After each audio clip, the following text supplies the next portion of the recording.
spars laid across the sky. Empty walls. Compel the time.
Ladies and gentlemen, welcome to the Fireway Podcast. We are live. We're live.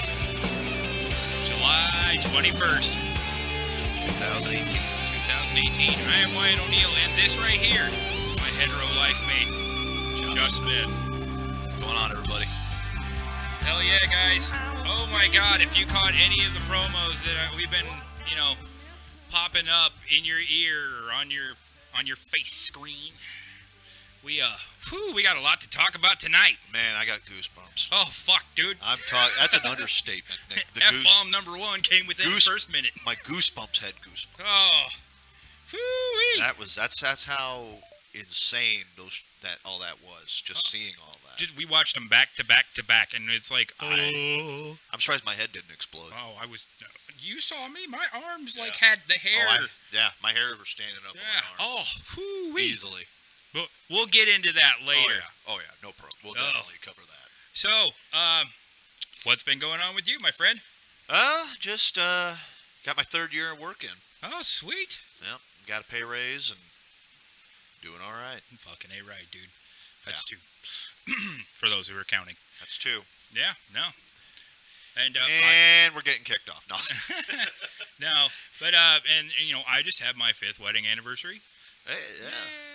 I was the best man at that wedding too. Yes, you were the best man at both weddings, but that's beside the point. But you know, we're not going to count that one. That one we don't have to count the first one. It's all good.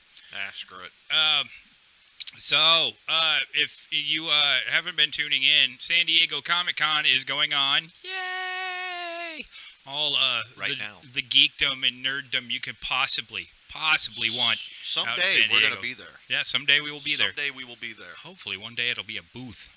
Underground. That'll be great because then we can do like a live broadcast. Yeah. And just walk around and interview people. Interview random people. That'd be great. But you got to make that happen, which means you got to spread this around. Make sure everybody tunes in. Make it happen. And let's make it happen because this is not only our podcast; it's your podcast, and we want to make sure that everybody has a good time watching it. Yeah. So if you're watching us in HD or we're a little pixelated, whatever, you'll see a few new things in front of us. I picked up this little pull. I don't know how many of you can see it. It's the Toxic Crusaders comic book. I thought it was interesting. I picked it up at a thrift store. Yeah. You'd be surprised what you'll find at places like that. Never discount flea markets for classic comics. Right, exactly. So, but the centerpiece for the day. Oh, there it is.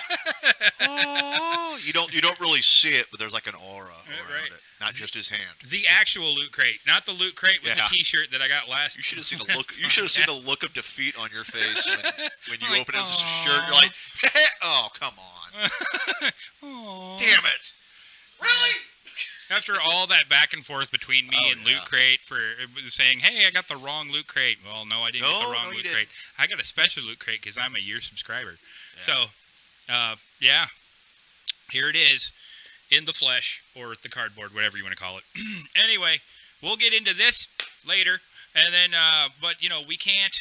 It isn't the Fireaway Podcast. Oh, no, we got to. Without christening the podcast with the Fireball Shot. The Fireaway Fireball Shot. So, all of you who are watching, make sure you get your drinks out. Get them. Even if you're not drinking alcohol, grab some water, grab some soda, whatever you want to get.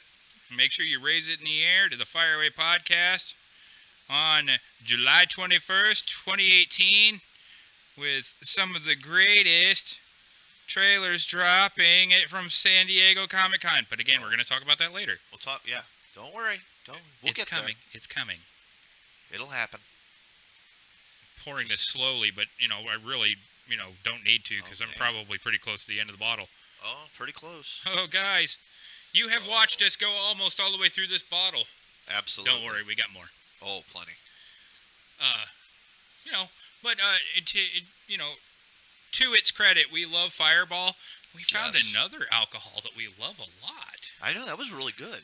It's Jackson Morgan. Jackson Morgan, thank you. Jackson Morgan Southern Creams. Oh, man, that stuff is good. And, oh, my God. We tried the orange cream last weekend, and it was really, that stuff was awesome. And then today we tried the banana pudding. Banana pudding. And that was really good. Yeah, and that was all courtesy of the Central Store downtown Moline. Yep. If you're in the Quad City area and you're wanting to, get some alcohol, get like whatever, soda, alcohol, soda, groceries. Yeah. I mean, go he's down got to the everything. Central Store Moline. He's got imported stuff, a lot of imported stuff. So, go check that place out if you're in the Quad City. Spicy noodles. Yeah, spicy noodles. Josh took that spicy noodle challenge. Yep, and I'm not going any further. So we're just going to leave it at that. So go on down, friendly service. I mean, I know the owner. He's a super awesome guy. He's an awesome guy. Really and is. Right now, he's got this thing going where if you bring 2 new guests in, you get some sort of special reward. So I can't remember what it was. But you know what? You know what you do is you just bring me in like this, and then the next time have me like in a completely different outfit or whatever. So. Hey, he said it was already credited because I brought you and Rick in. Shit. Well, that kind of kills that idea. Let's try something else. Anyway, beyond the shot, fire away, podcast shot. Raise your glasses. Skull, everyone, to San Diego Comic-Con and the greatest trailers that we've seen so far this year. Skull. Skull. Oh, that always tastes so good. The first one's always so delicious. I really should put that in the fridge, though. It goes down smoother when it's cold. Yeah. Anyway, so, wow. We said there would be no dead air tonight, and we probably... I know, and here we are. Here we are, we're just babbling like a couple of idiots. Well, we are, but... Well, you know what? I mean, the greatest thing ever. We got an announcement to make, but we will make it probably toward the end of the show. Yeah. Or... You know... Yeah. We'll do it toward the end of the show, or if, you want to, maybe we'll save that for our Facebook viewers. Well, yeah, because I think there's a lot of people that do tune into the Facebook part of it, and I think it'll really. So all you YouTube subscribers, make sure you're subscribing to the Fireway Podcast on Facebook. Tell your friends, tell your friends' friends, tell their friends, tell anybody you could possibly who's into any of this stuff. Spread the word. Yeah, and if you are, and make sure that you do what he just said. I'm just gonna sum it up. Do what he said. He just said. Tell your friends. Yeah, pretty tell much. Your friends. Tell your grandma. I don't care. Just whoever. Yeah. Whoever you think is going to be into this and the geeky stuff and everything, the horror movies, all that. Just tell them. Say, hey, I got a podcast you need to check out. Yeah. We dropped too many F-bombs in the first Way yeah, and that's all on you. Yeah, that's my fault. That's okay. We'll clean it up. It's getting cleaned up. I'm not dropping too many. Okay, I am. But still, you're saying that now, but then you're just going to go right. You're just going to start dropping them left and right. Shit. Anyway. So, anyway. So, we're going to go ahead. I guess we'll get into the heavy first. Let's just get into that heavy stuff because, man. We got a lot on the table. What a matchup! Yeah. When you first told me who you were going to put up against Iron Reagan, my jaw hit the floor. I'm like, oh boy, this is going to be good. Yeah, and a really good one it was. Oh. I listened to it. Yeah. Wow, that is frightening. It's frightening how good it is. Yeah. Yes. Yes. So, I guess we'll start with our defending champion. With Iron Reagan. If I can find it, there it is. They are what? 3-0. They are 2-0. 2-0. 2-0. It's one of these days we'll have a Hall of Fame over here on the wall. Yes. But right now we haven't had anybody make 5-0. I know. So, which it's coming. It'll happen. Just not right this minute, apparently. Right. Yeah. So, let's go ahead and get her started, shall we? Yeah, let's do that. A little bit of Iron Reagan. So, if you haven't been tuning in the last 2 weeks, Iron Reagan is ahead by 9.5 points. Defending champions. We need Paul Heyman. The defending, undisputed deathmatch champions of the world.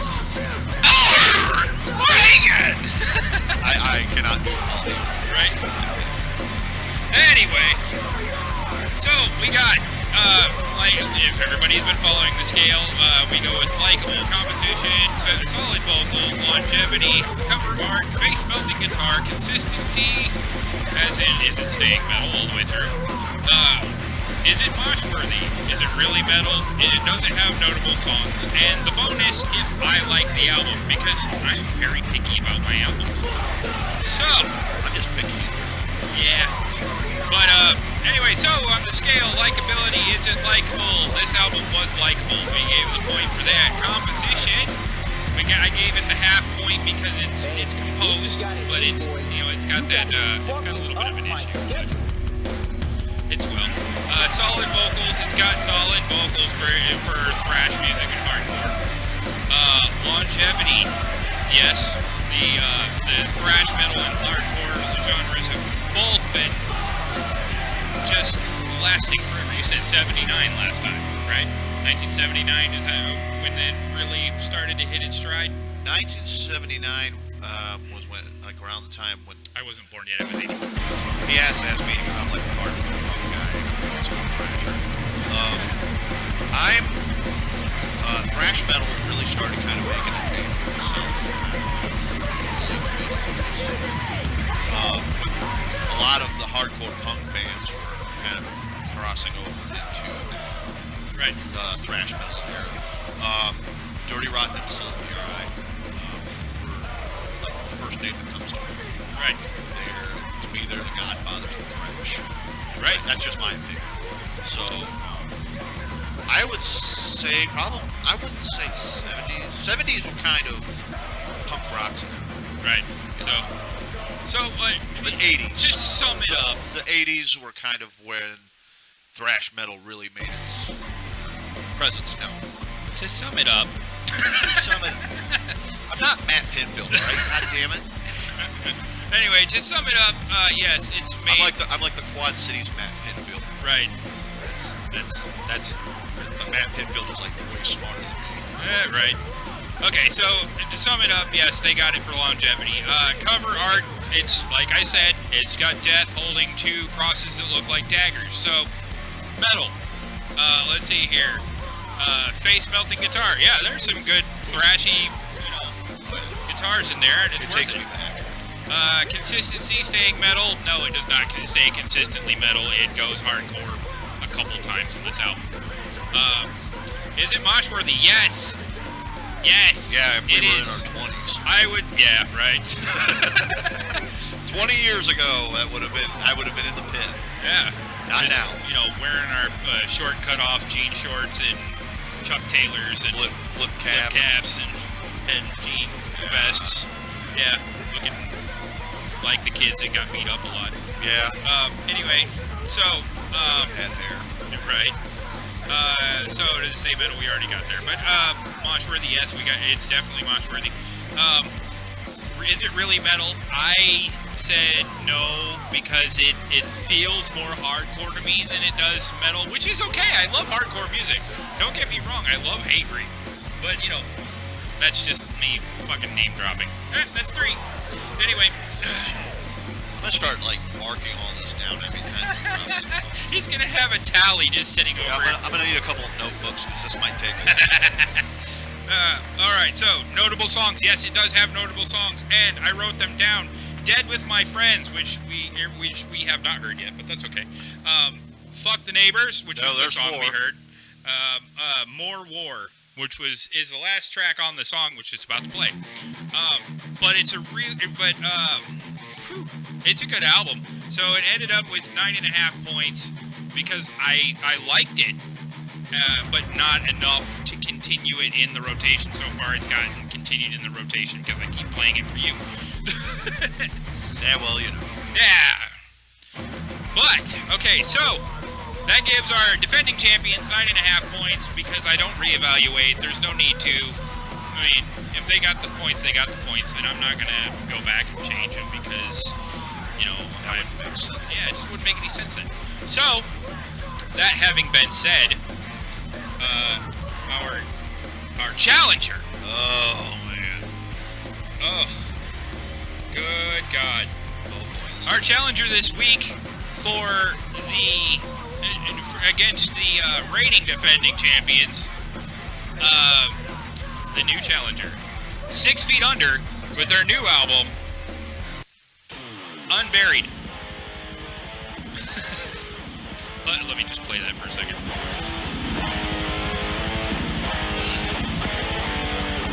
This takes me back to the good old days.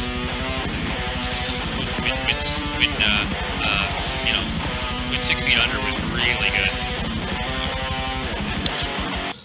I'm not gonna say. Satan?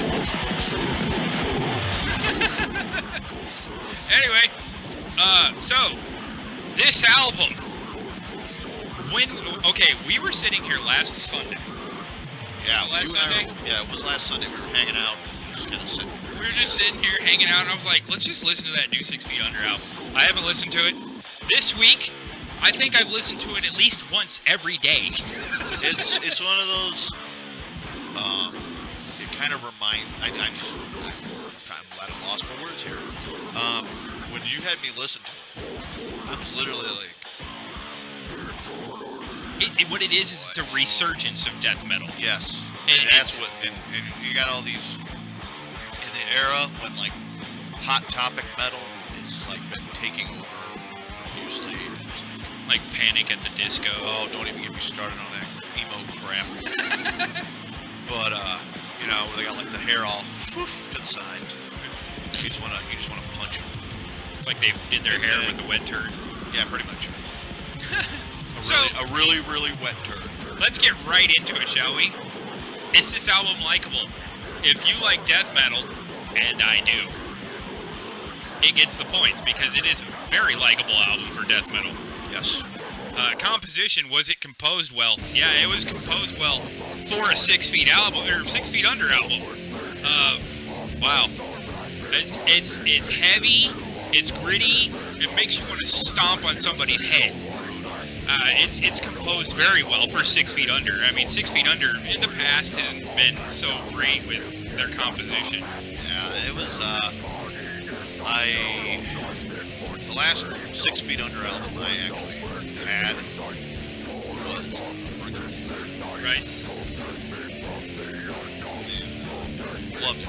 right. I loved that album. See, I didn't. I could have. He said frickin'. I said friggin'. I'm having like a Peter Griffin here. Right. Okay, Okay, so solid vocals. Chris Barnes drives me nuts. Chris Barnes, a.k.a. the Human Cookie Monster. Yes. Hashtag that. Human Cookie Monster. I really like cookie. My cookie.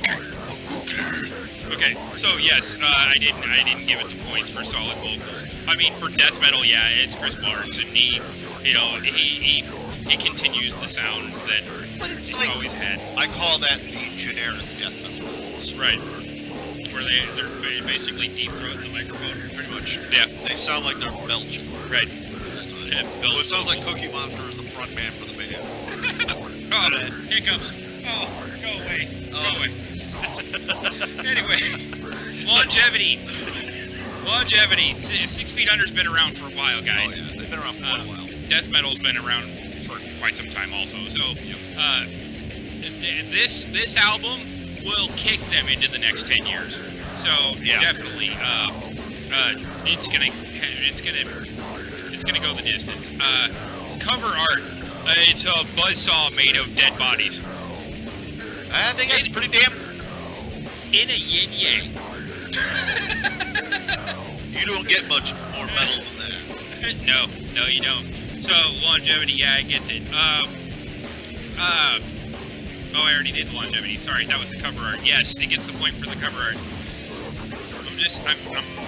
I'm awestruck when it comes to this album. Face melting guitar. There are several moments where the guitar is absolutely heavy as shit, and you're just like, oh!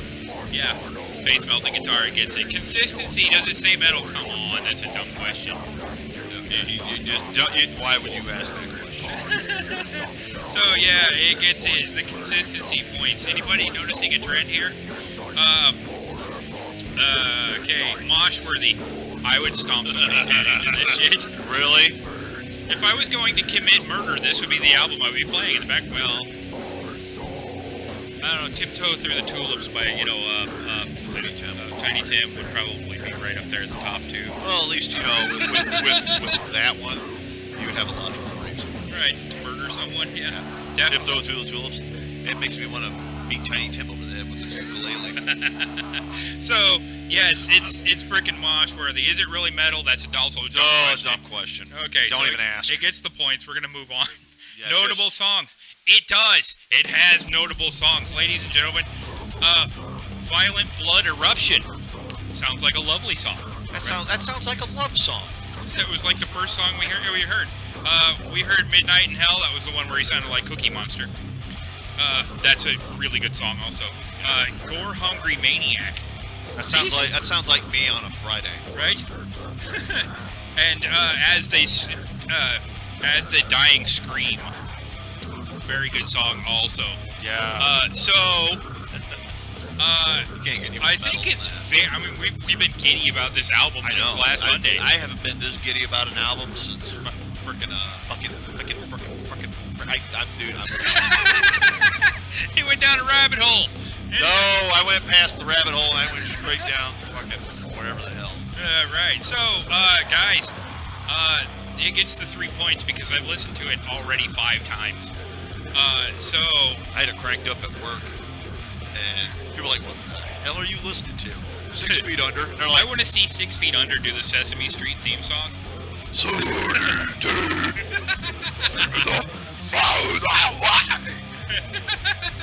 and you're like, "Oh my God, is Big Bird slaughtering Mr. Snuffleupagus?" So, ladies and gentlemen, your new champion with 12 points. 12 points, defeating Iron Reagan for the first time in 3 weeks. Dethroning Iron Reagan. Yeah, they dethroned them. They didn't threw just them dethrone him; they mutilated him. threw them down the steps, jumped off the throne, and landed on them, crushing their skull. And then some. Oh yeah, so your new defending champion, 6 Feet Under, with their new album, #it, Unburied. I almost forgot the name of the album for a second. That would have been ridiculous. Oh, But anyway, so with 12 points, your new defending champion is 6 Feet Under with Unburied, their brand new album. Go check it out. If you're a death metal fan, you don't want to miss out on this. So, I guess that brings us into the metal news, which I don't have much, but I have some. And this is the thing, okay? So we're going to start off with Bullet for Your Valentine, lead singer. Bullet for my Valentine, not yours. Matt Tuck. You would think it was when you know. Right. But, whatever. Matt Tuck, the lead singer for Bullet for My Valentine, said that metal is getting a bit stale. And, Bullet for My Valentine is pretty stale. yeah, Bullet for My Valentine is awfully stale. So, the problem with it is... I'm going to go to Hot Topic and I'm going to buy a bunch of gothic stuff and then pretend to be a metal singer. with the schwa hairdo. No, they all actually have like the long... Not anymore. Not anymore. See the latest picture of them? They all look like they walked out of Pride. Anyway. Wow. Not Nothing that there's against- anything wrong nothing- with that. no. I went to Pride this year myself, just for shits and grins, to watch Audrey hang from looks. But I already told you guys about that. Anyway, so he says the metal is a bit stale. Instead of trashing him, I'm gonna give him at least 5 examples of why it's not stale. Well, you got to understand though is that type of music that they're playing, they're metal? what they call metal, which is not. It's metalcore. Not even that. No, I what would wouldn't you even- call it? Emo-core? I don't even have it. I don't. Piggy, fuck piggy, pig. That's what I call it. That's what I call it. Because there's not even a name for it. Because if there is a name for it, and if I were to repeat it to you guys, the internet would shut down. Everybody would run from their houses screaming. Churches would explode, and blood would rain down from the sky. So it's a brand new And Immortal everybody, album and you're talking about. while the blood's raining down from the sky, you hear Nickelback. Yeah, I just thought of all that just now. Just now. Think about it. I think I can agree. Oh yeah. Now I don't. When I think metal, I don't think Bullet for My Valentine. Right. I don't either. I don't think it. When I think metal, I think of bands like.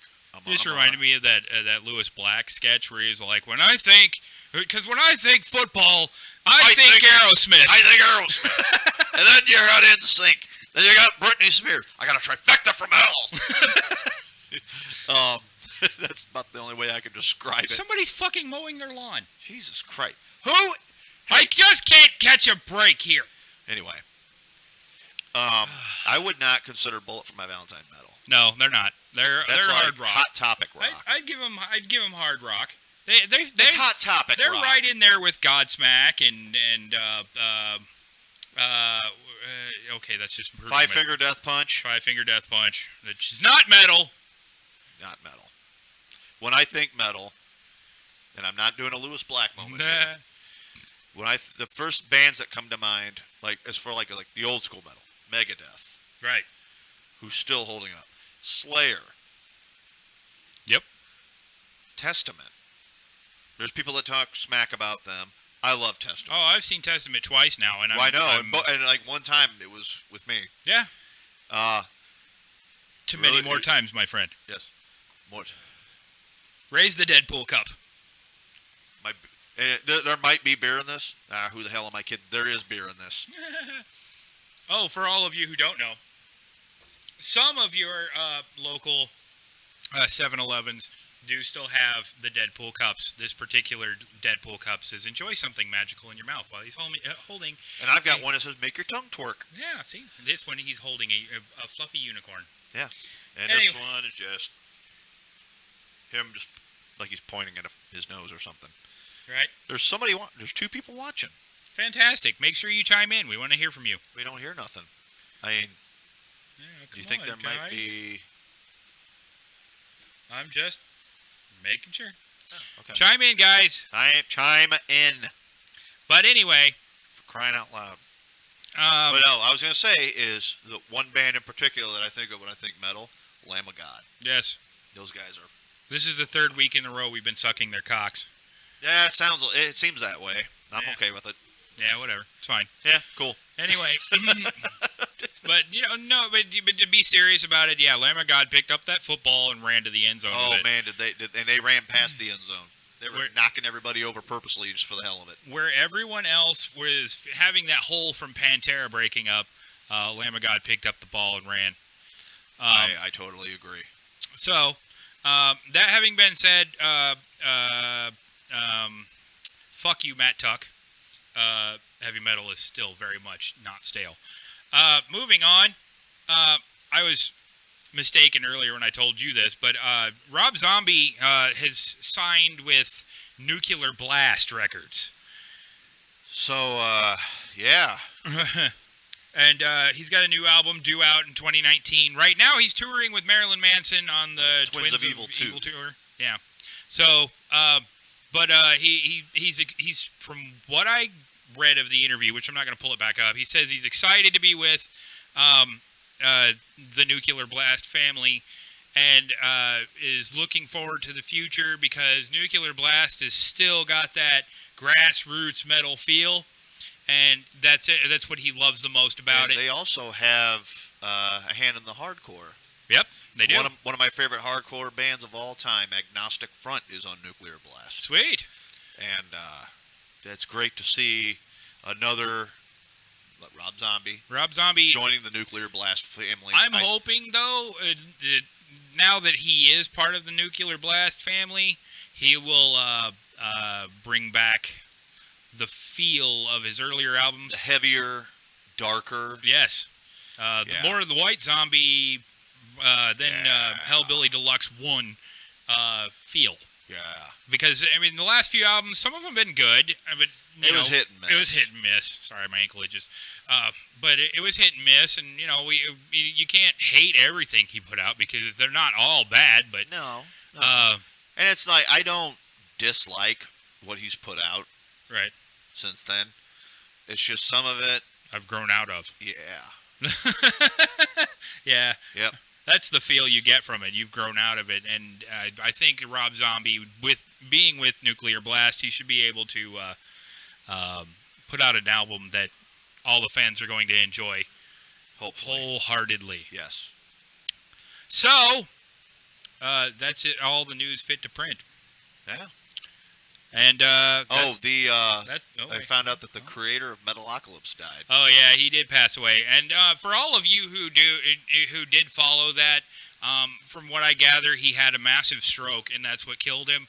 And rest in peace to that dude, because not only did he bring us Metalocalypse, he also helped in the writing and the production of the Slayer comics for Repentless. Yes. And a couple other albums. Yep. So Lacey's. I'm sorry. Go ahead. I'm sorry. oh, it's fine. She was feeding my boys ice cream lasagna. Fantastic. Saw a little bit of them making that. Looks amazing. Oh, interesting. Kick ass. Yes. But anyway, so that's yeah. So it sucks that had to happen. Yeah, I mean, hopefully his thoughts go out to his family. And close to him. anybody who was close to him. Kerry King made a comment about it. That's how I found out about the Slayer comics. So, rest in peace to that dude. Yep. I forgot his name. It's not fair for me to sit here and dig it up, but rest in peace to him. I loved Metalocalypse. I have the first 2 seasons. I've been meaning to watch the next 2, but Yeah. I thought it was a cool show. It was a cool show. It felt good to have a cartoon that was more metal oriented rather than this new Oriental one. I'm calling it Oriental one. I guess I should say it's more anime with the cat on Netflix. I haven't watched it yet, but it looks interesting. So maybe I'll check it out. But until then, rest in peace to him. And all our thoughts and prayers from the Fireaway Podcast and Underground Geek are forever with him. So. Yes. And his family. So. Yeah. That took a dark turn. I'm kind of depressed now. Oh, yeah, Light me up, Josh. Let's bring in the horror. All right, here we go. We have got 2 of them. Two movies that I absolutely... One is actually considered is not very well liked because it doesn't really kind of... Wait, we didn't bring this in properly. Oh, hold on. Hold on. Let me. He wants to bring it in properly. Okay. Since we talked about him already. Okay. So yeah. Do-doop. Yeah.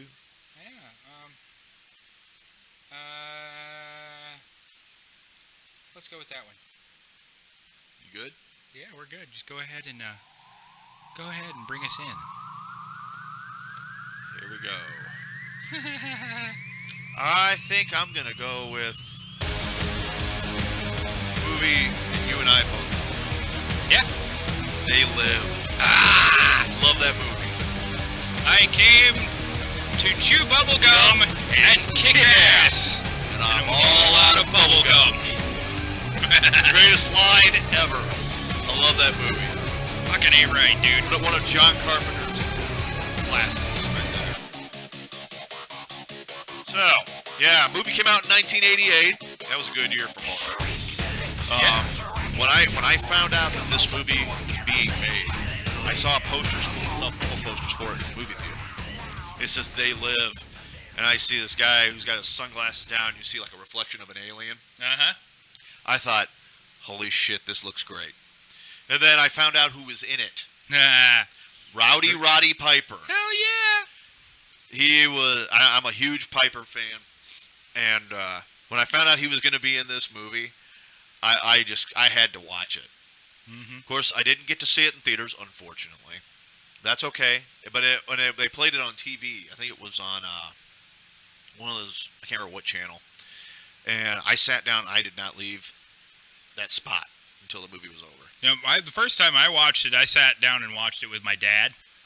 And it's a classic. Oh my god, dude, I loved that movie. My dad's like, "Hey, come here, sit down, and let's watch this movie. It's got Rowdy Roddy Piper in it." And I'm like 7. What year did we say that came out? 88. 88. Okay, so I was 11. I was 7. All right, that was a lucky guess. But we 7-11. We sat down, we watched it, and oh man, I mean, I wasn't a huge horror fan at 7 years old because I was kind of sheltered at that point. But it was probably one of my first, and I loved it. Even with, it didn't scare me too much, even as a 7-year-old, but I liked it because it had Rowdy Roddy Piper in it. I caught the premise.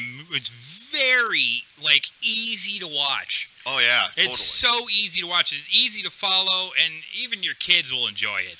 And the thing about it though is that the whole theme of the movie still holds up to this day. Hell yeah. Totally. And I this mean, dystopian feel where yeah, with, like there's an Illuminati or something. I don't know. something darker and deeper Yeah, behind like everything. a higher power of some Right. kind.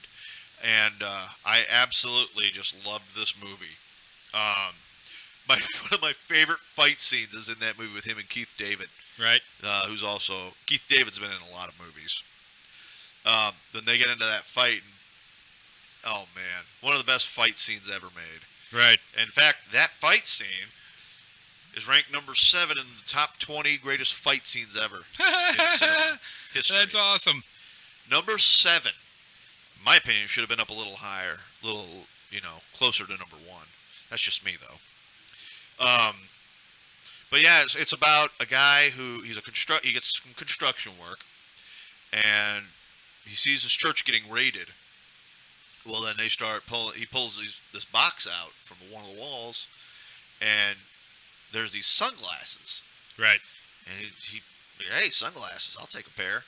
He puts it on, and he starts seeing shit. Right. Like subliminal messaging. Well, then he starts looking at the people, and he sees, normal people, but he also sees these alien-like beings walking around. And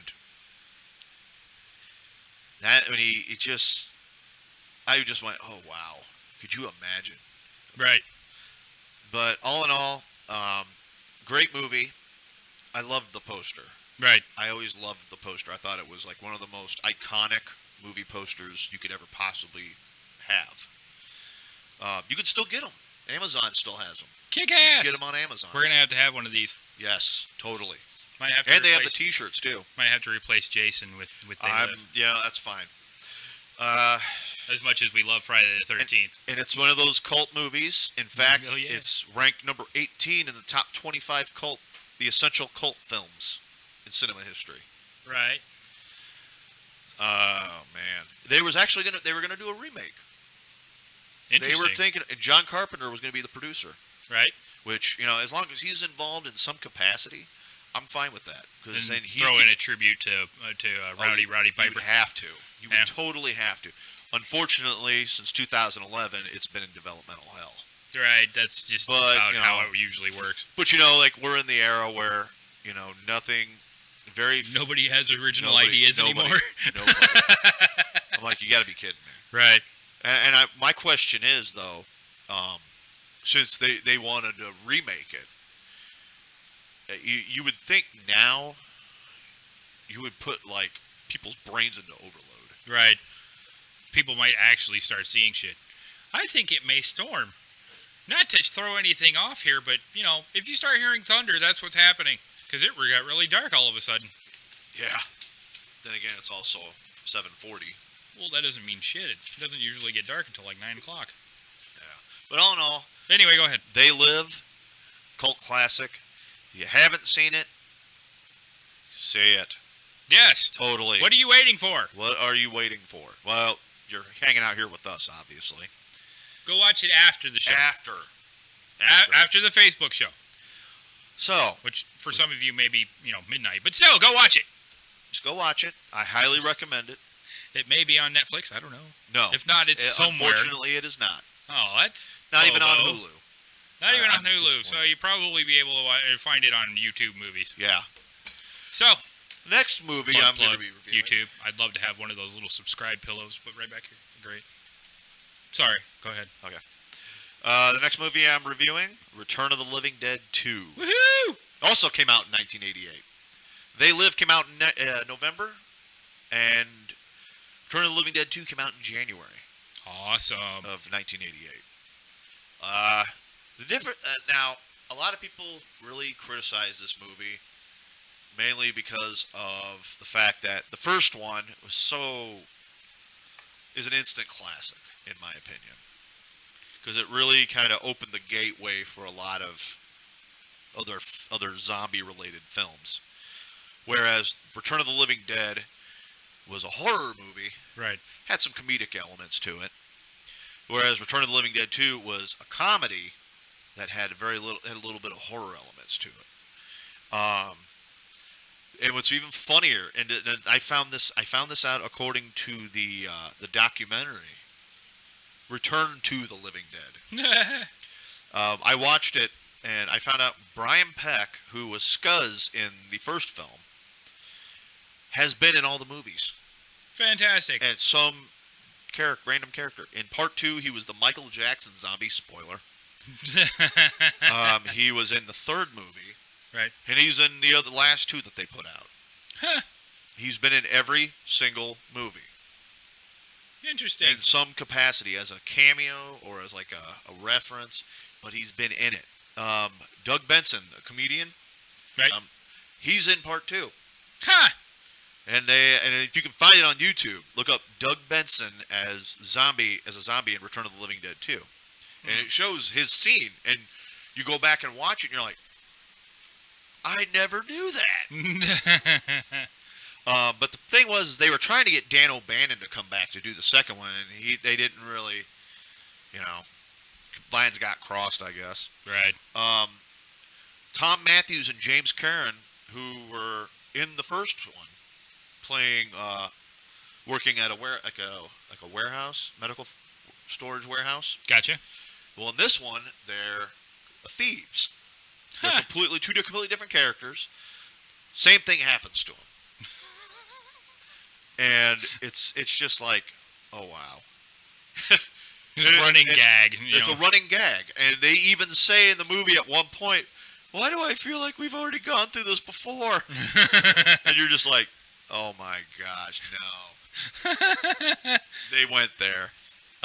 It is funny. There's a couple of funny scenes. Like there's one where the zombie's about to attack this guy, and he lands on the remote, and all of a sudden it's like one of those Jane Fonda workout videos. Yeah. The zombie stops and just kind of. The guy's just kind of looking over like, oh shit. He's figuring it's his chance to get away with the zombie, and it shows like at the end of the movie they're still watching it. Like they're just like in awe. Wow. It's a bad movie from start to finish, but it's one of those movies. It's fun to watch. It's funny.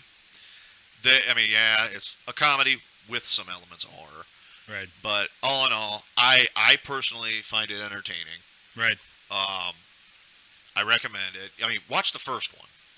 Go back and watch the first one, then watch the second one for a good laugh. Right. It's that comedy you have to watch after the horror just terrified you, just to calm yourself down. Just to calm your nerves. Yeah. And it's still funny. It's still and then the Tar Man, of course, is in it. Alan Troutman. Right. Comes back as the Tar Man. But because Dan O'Bannon and the crew had the rights to the original Tar Man, they had to make him look different. Right. So there were people saying, "Oh, it was just a different actor." No, it was Alan Troutman. Huh. It was totally Alan Troutman as the Tar Man. Interesting. But they had to make his face look different. It looked like somebody just put on a really cheap mask. Speaking of cheap masks, the other day when I went to the thrift store yesterday, and I point to the Toxic Avenger comic book, we found some. I know this is off topic, but we found a couple old 1970s costumes. One was Sylvester the Cat, and one like the plastic mask, and then yeah. Oh wow! Yeah, and you know how much those are worth? A lot, I'm sure. But yeah, but they were there for like $14, and I almost picked one up, but I didn't have the $14 to buy it. Oh man! But man, I thought it was so interesting. So Michelle took a picture of it, and I can't remember what the name of the company was, but it was one of those companies that just because they had those back when I was growing up. Right. One of them was like early '80s. They had them. Right, yeah, but it was a one that was Sylvester the Cat. Yeah. And from Looney Tunes. And then the other one was it was a skull with hair and attached to it was weaved in.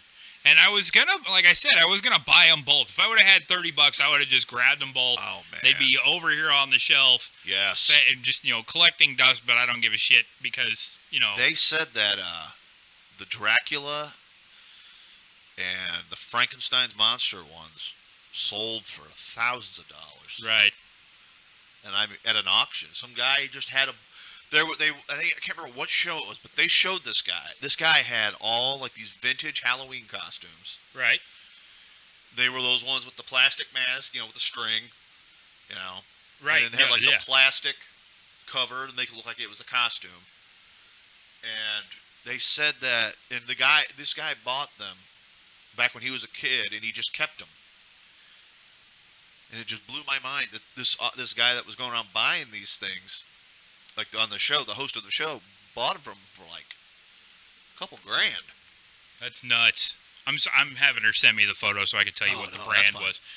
I mean, it was just. I look at it like I had the Mickey Mouse one when I was little. That's I had to have been 3 or 4 at least. Yeah, but you could tell it was one of those costume companies because there was a name on it. It was from Brooklyn, New York. Yeah. And I can't remember the name of the company. As soon as she sends me the picture, I'll make sure that I show it to you. I can't show it to you, unfortunately, but right. I'll show it to you, and we can determine the name of the company. Yeah. But you know what? There's companies that actually make them now. Right. The old plastic costumes. Yeah, they make those. And speaking of masks and everything, they're re-releasing for the Halloween remake that's coming out. Yeah. The 3 masks from Halloween 3. Wow. The skull, the pumpkin, and the witch. Awesome. And they're releasing the original Michael Myers mask that was the William Shatner mask. Yeah. Here's the kicker. A lot of people don't know what the movie that mask was from. No, I don't know either. The Devil's Reign. Oh yeah. Because what happened was there's a scene in the movie. William Shatner's character. Something happens to him, and his face. And it was it was leftover mask. And then they decided to spray paint it white and everything else for the Halloween movie. Huh. I found that out. I was watching Devil's Reign one night. And I said, "Oh shit, looks like the Michael Myers mask." Uh-huh. And it was William Shatner's face from that movie. Huh. She's got the message. But, she was asking me what the fuck she was doing. But they're doing that one. They're doing the Rob Zombie version. I'm sorry. No, I dropped another F-bomb. But yeah, sorry. It's. God, these chairs are uncomfortable. I couldn't believe that's what that was from. Right. But I guess, yeah, they're releasing the Michael Myers masks and those 3 from Halloween 3. Huh. Kick-ass. So you'll be able to purchase them, either order them. The Halloween stores usually have 1 or 2 of them at least. Right. Oh, there it is. Harry and Scary. Ben Cooper. Yep. The Ben Cooper Company. See Yep. it right there? I do. Yep, the Ben Cooper Company Harry Scary costume with rooted hair mask. Yeah. That's what they had down there. It was a rooted hair mask with skull. Nice. So it was a skeleton with hair. That's But- awesome. Yeah, so... Yeah, it was interesting. It was a fun little jaunt that we went through, and I thought that was interesting that I picked that up. Or, well, I didn't pick it up. I wanted to pick it up. I thought it was interesting enough that I wanted to pick it up. That's where I was going with it. Right. So, what else you got going on? What other news you got? They, let's see, hold on here. Dead air. Hold on. Dead air. Hey. They've talked about the Halloween footage from San Diego Comic-Con. Oh. According to Dread's Bloody Disgusting, it shows a new extended scene for from Halloween. It was just shown during the Universal panel at San Diego Comic-Con. The one-take scene begins with a couple of kids going trick-or-treating on Halloween night and running into the Shape. As ominous as it was in the 70s, he just walks down the street, then goes into a garage, picks up a hammer. We follow. He's in one take as he enters the house adjacent to the garage. A woman is in the kitchen, unaware that she's about to meet her doom. Michael just walks up, no hesitation, and bludgeons her to death. A pool of blood covering the kitchen table. Awesome. Yeah. That sounds like they're kind of going back to him just doing random, not going after anybody in particular. He's just going after whoever. Right. He's just doing it. Then he says, following the cast count, that shows him return to events of sibling violence. Michael continues to the house next door, enters through the back door, and stabs a young woman in the neck, the knife going all the way through. Ooh wee. Sounds to me, like I said, they sound like going back to the old Michael Myers that Just from random the first kills. one. Just the random, Psychopathic no kills. rhyme or reason for what he's doing. So I think that that's pretty cool that they're kind of going that route with him. Awesome. So another thing I was gonna pull up here. Another thing I'm going to pull up is my damn shorts. There you go. Oh, god dang. These chairs are terribly uncomfortable. If anybody can find some decent stools for cheap, please tell me. These stools are terribly uncomfortable. They are not meant for you to sit in for more than an hour. Well, the cool thing about this Halloween movie, though, Yes? is Nick Castle is going to be portraying Michael Myers. Nick Castle. Nick Castle was the original Michael Myers. Kick ass. Loved it. Love the idea that they're doing that. There's a lot of people that are kind of him-hawing about it. Kind of, I don't know if this is really what I want to see. I think a lot of it has to do with Danny McBride, and I cannot stand Danny McBride. I think he's an idiot. Well, I mean, sometimes. Quote me on that. I just think I think he's an idiot. I don't think he has any business jacking with any kind of movies. That's just me. Okay, so Didn't we talk some earlier about Joe Bob Briggs? Joe Bob Briggs is Briggs. coming back to oh man, I spent many a Saturday Shudder. night. Shudder, the streaming service Shudder. Yeah. He's coming back with the drive-in movies. I spent many a Saturday night watching Joe Bob Briggs on TNT. Briggs, yeah. That was one hell of a guy. You know, he's one of those guys that he's a walking encyclopedia for horror films. Oh yeah, man. And just great. I mean, you can sit and learn something new every time you watch a movie on that channel on one of his shows. Yeah. I think it was like the drive-in with Joe Bob Briggs, Right. Like that. Yeah, I remember many a first time watching for some of the horror movies that were on. Yeah, mine were. I mean, of course, your Tales from the Crypt. Oh, and Elvira. And Elvira. Yeah. But you know, we've already done the tribute to what's his name? I lost it. Chuck Akery. Yes. That's where I saw a lot of my first-time horror movies. Yeah, first time I ever watched Night of the Living Dead Right. was on the Akery Creature feature. Yep. And Joe Bob Briggs, I watched, what was it? One Dark Night. Right. It's an old 80s horror film, supernatural horror film. I love those kinds. Those are my favorites. Oh, those are good. See, back then, though, you could do a supernatural horror film in the 80s, and it was fucking scary. Well, it's the music. And the music. Yeah. The music didn't help. Right. The music was. It was 60% of the terror, because the suspense building up to the murder or the monster showing up, because you knew it was coming. You're just like, and then it would just stop, and then like nothing would happen. You're like, what the fuck's going on? And then bang, there out it of is. nowhere, Jump out scare, and it was And- actually frightening. all of a sudden you pissed yourself and shit yourself, and you're crying for your mom. I only did that once or twice. I did it about 4 times. If we're being honest, no, I'm joking. Hey, what can I say? Made me who I am today. Yeah. I'm a horror fan. Elvira was another fun one. Yeah. And I cannot believe she's 66 years old. If you and really want still- to, right? If you really want to enjoy a good Twitter feed, follow Elvira. Oh, I do. She's her and Joe Bob Briggs and those are the people. If you want a good recommendation for any horror films, you watch anything from Joe Bob Briggs or Elvira. Just don't follow the Twitter feed of what's the guy's name from Hellboy?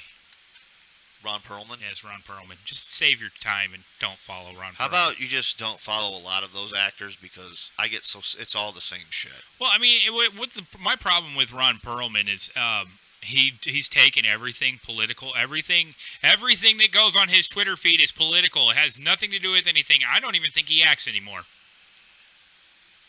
I mean, he may show up and I just what I do is I block those tweets. well, I mean, yeah, it's I get sick of I want to when I go on Twitter and I go on Facebook, I look at like the upcoming movies, talking about where they're going to make their next appearance at a convention or whatever, right nearby, hopefully.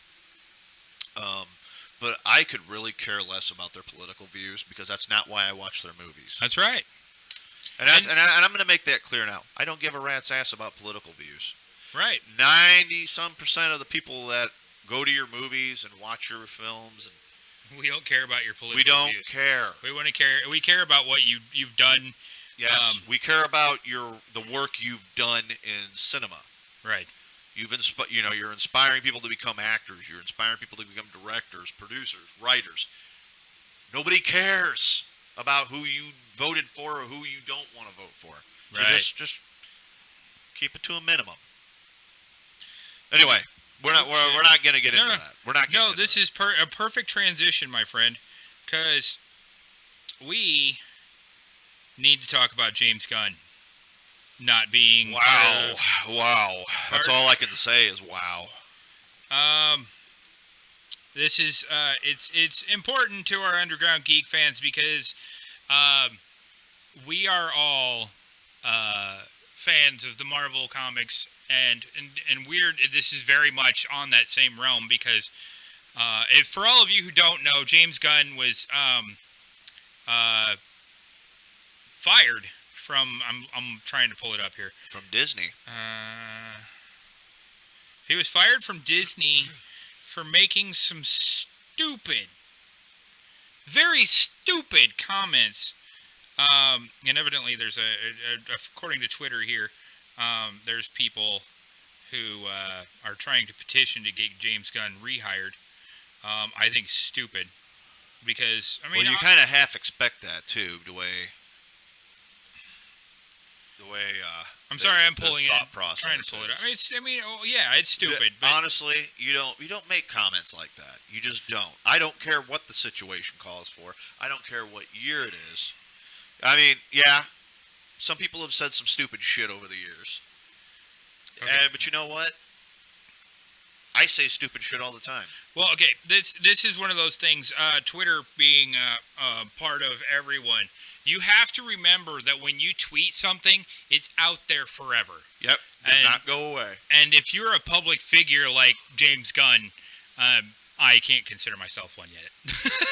But if you're a public figure like James Gunn, these are the types of comments you cannot make. And let me find them. I'm hoping I can find them.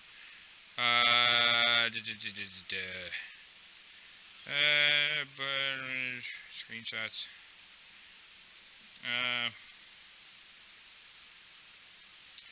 Okay, so he made some insensitive comments. We'll just go with that.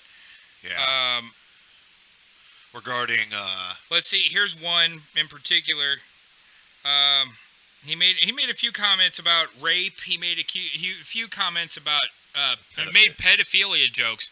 Like, I mean, one of them was something along the lines of, "I like when little boys touch my." Yeah, and something. That's not something you don't say that. I think it was one. It wasn't intended. I don't think it was intended to be a pedophilia joke. But on that same note, that's not how people are going to take it. Exactly. Like, take for instance this comment. Shit. It just go back. There we go.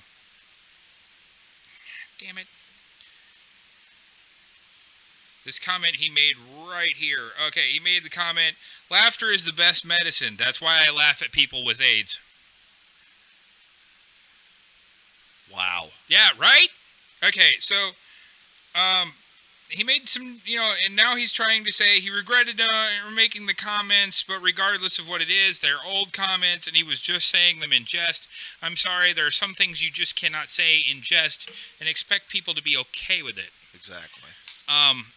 That's just, no matter how long ago it was, what you were doing at the time, or whatever. I'm sorry, there's something, but on that same note, this goes back to what I said a long time ago with the situation with Roseanne, with the situation with, well, everybody, whatever happened to a public apology? That used to go far in the past. Now, It with doesn't. all these political movements, it doesn't go anywhere. Basically, it's just like talking to a brick wall. Right. So, I mean, Nobody's going to listen. You're not going to get a response. It's just, you're just there talking. For the sake of sorry, talking. you make one joke that was off color 10 years ago, and it's the end of your career, end of your life. You might as well get a tent and go move under a bridge. Might as well. Because that's about how it's going to work. Harvey Yep, pretty Weinstein much. will be living in a bridge, even though he's a billionaire. Yeah. So, I get it. That's not the same thing. But this is one of those same things. You have to understand that at a certain point, a public apology should go somewhere. Roseanne's show should have continued on because she made a public apology. Whether she's racist or not, that's her problem. If she wants to make those comments, that's fine. If she wants to keep making those comments, it's a free country. We just don't have to watch it. That's how you And we don't have to listen to it either. Right, you don't have to listen to it. It's the thing. You don't have to listen to any of this shit. You just enjoy the person's work, body of work, and ignore the person, like I do with Ron Perlman, that crazy old man standing on the porch screaming at kids to get off his lawn.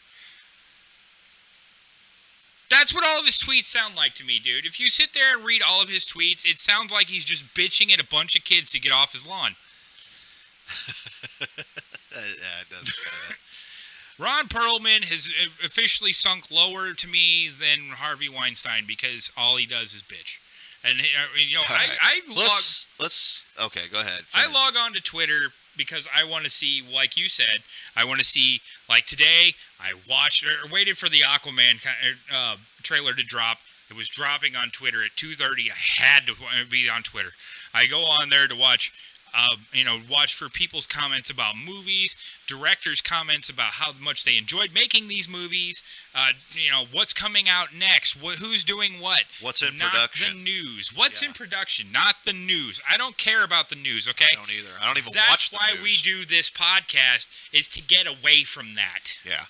And I don't even watch the news. That's the thing. Yeah. I won't watch the news because I just get sick and tired of seeing the same thing over and over and over. It's easy for me to get onto a rant because of these types of things, because it pisses me off. Because I understand it's your Twitter feed, it's your thoughts, great. But that's not why we follow you. Nope. That's not why. We follow you for your body of work, not your comments. Keep them to yourself. Tell us what you're doing. I don't care if you're racist. I don't care if you're sexist, homophobic. I don't give a shit what you are. Keep it to yourself and move on.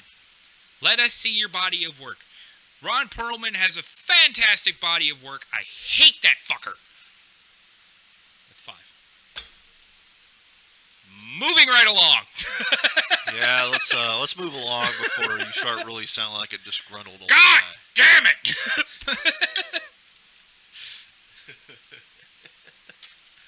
Anyway, so yeah, should we just get right into the Comic-Con trailers? Do we want to talk about... Well, let's talk about Comic-Con first. Yeah. So, Comic-Con 2018. They've brought us some highs and lows. Where everybody dresses up like Deadpool in some variation.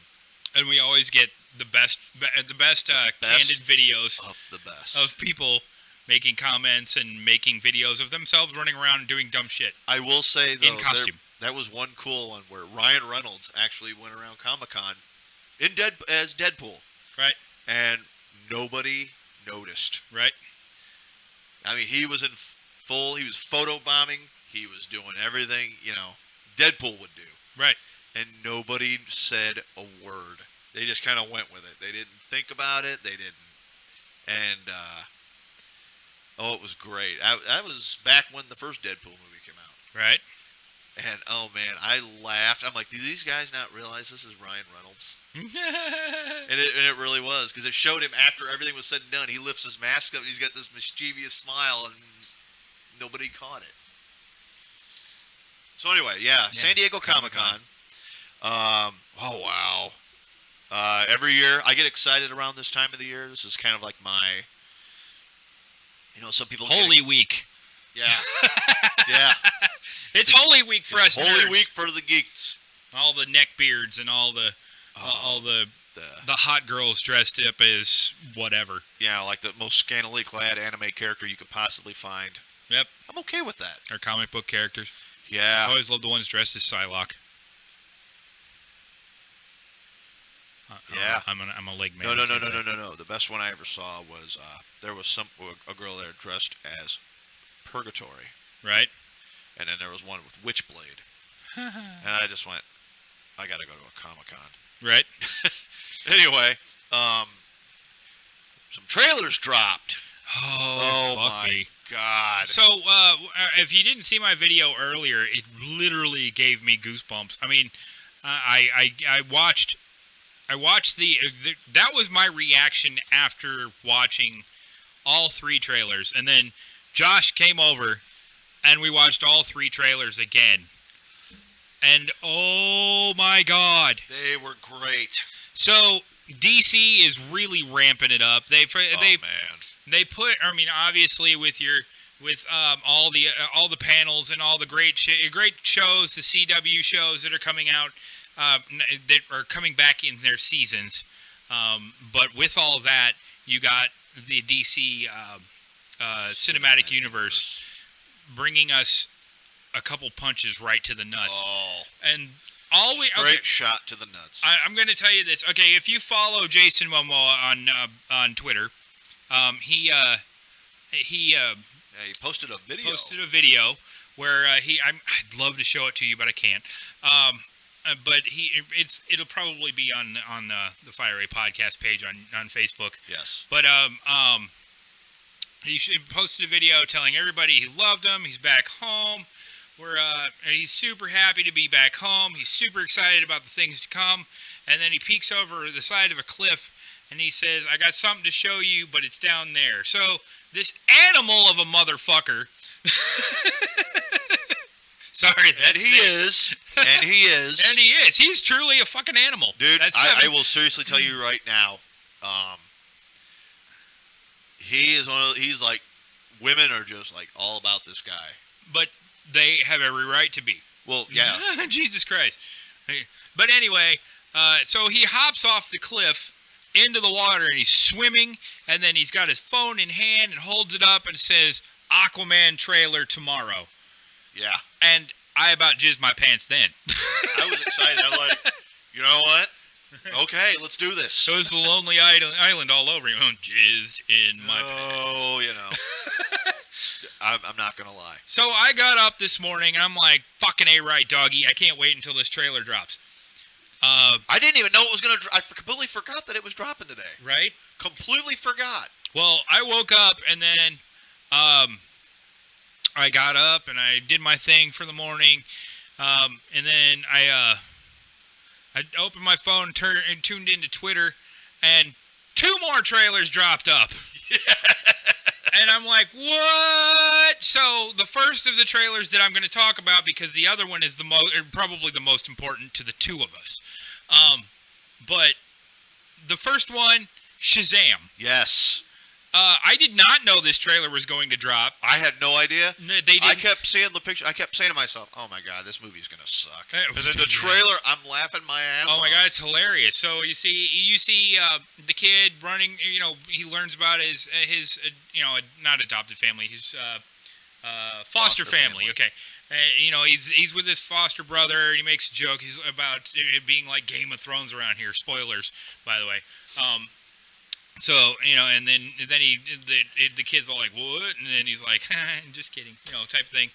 And so you find he gets, his brother gets in a fight. He kicks the kid's asses. The kids follow him onto the subway, straight off into this weird. I'm not a huge follower of Shazam, but the movie was awesome. I remember Shazam from when I was a kid. Right. There was a live-action TV show. Right. And it was a cartoon. All right. I remember the cartoon because it was, oh man. I remember bits and pieces of it. I had to have been 3 or 4. It's weird how I remember stuff like that. It wasn't a comedy, Right. No. but I'm liking how they're taking it in this direction. I mean, it's it's the right direction to take it because so far, all of DC's movies have been dark and gritty. You know, lacking color, lacking. And I then mean, you got everybody's no Shazam. sense of humor whatsoever until the Justice League, when there were a few jokes bantered back and forth. Yeah. The Aquaman scene where he's sitting on Wonder Woman's lariat of truth. Yeah, that was funny.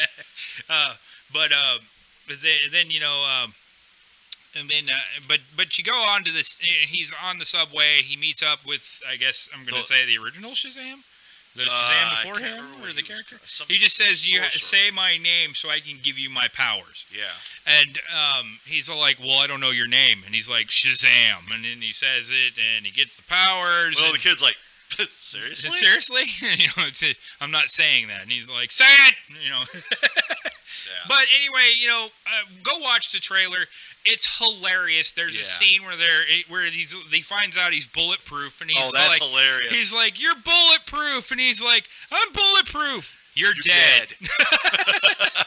And he throws the guys to the front window of the store. Oh, hey, how you doing? I'm a superhero. Yeah. So yeah, Can you wait? Do you have superpowers, dude? I don't have no idea. right? Dude, like, dude, what are your superpowers? Dude, I don't even know how to pee in this thing. So yeah, watch the trailer. It's funny. fantastically funny. This movie looks like it's going to be an A+ for DC Comics. Oh yeah, I think it's because it's not taking itself seriously. It's I'm totally Shazam, fine. 100%. Yes. It is the equivalent of what Ant-Man would have been in the Marvel Cinematic Universe. Right. If you're going tit for tat, that's what you got. Shazam Yeah. and Ant-Man. Ant-Man. But it looks like it's going to be a great movie. It's, I mean, Little plenty more of lighthearted. jokes. It's lighthearted. It's not the DC we've been used to for the last. 2 when years. did Man of Steel come out? 5 years ago. About 5 years. About 5 years ago. So it's not that. It's the lighter side of DC Comics, or lighter side of DC, the DC Cinematic Universe, which brings us to the other one that dropped, Aquaman. Aquaman. Ding ding. For those of you who have always hated Aquaman, And there's a few of you that hated Jason Momoa, but I don't. Rick. Rick, yeah, not going to point fingers. Rick, looking at you. Speaking of, if Rick is watching, he is more than welcome to chime in, but he's probably not. That's Probably okay, though. Oh, he's sleeping. No, he said something about having a date tonight, and he couldn't start it until 8 o'clock, and he said he could chime in, but he might. I don't know. He might. That's all right. It's okay if he does. It's okay if he doesn't. Whatever. Yep. But The show the will go on. Aquaman trailer. Oh man, that was so badass. Okay, this was the third of the movie trailers we watched. Yes. And wow, goosebumps. Yes. Goosebumps. This is every bit the movie you wanted it to be. I think. Where were these movies like 10, 15 years ago? I don't know. It's these movies are going to be the movies that take the DC universe into the next 10 years. Rather than, your constant Batmans. The same Batman, Superman. And, movies. your weird, dark Superman and Wonder Woman. Wonder Woman was good. Don't get me wrong. I love that movie, but that it was was a great movie. still dark. It was still too dark of a filter, Yeah. even though it was World War II. It makes sense, but it was World still. War II or was it World War One? I think it was World War II. I think there were Nazis in that one. Oh. This chair is so uncomfortable. Ugh. Yeah. Anyway. Something we're gonna have to work on. Yeah.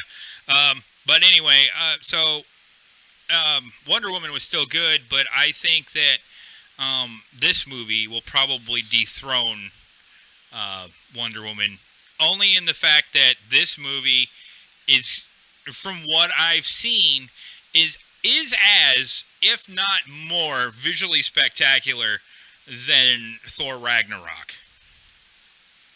I agree.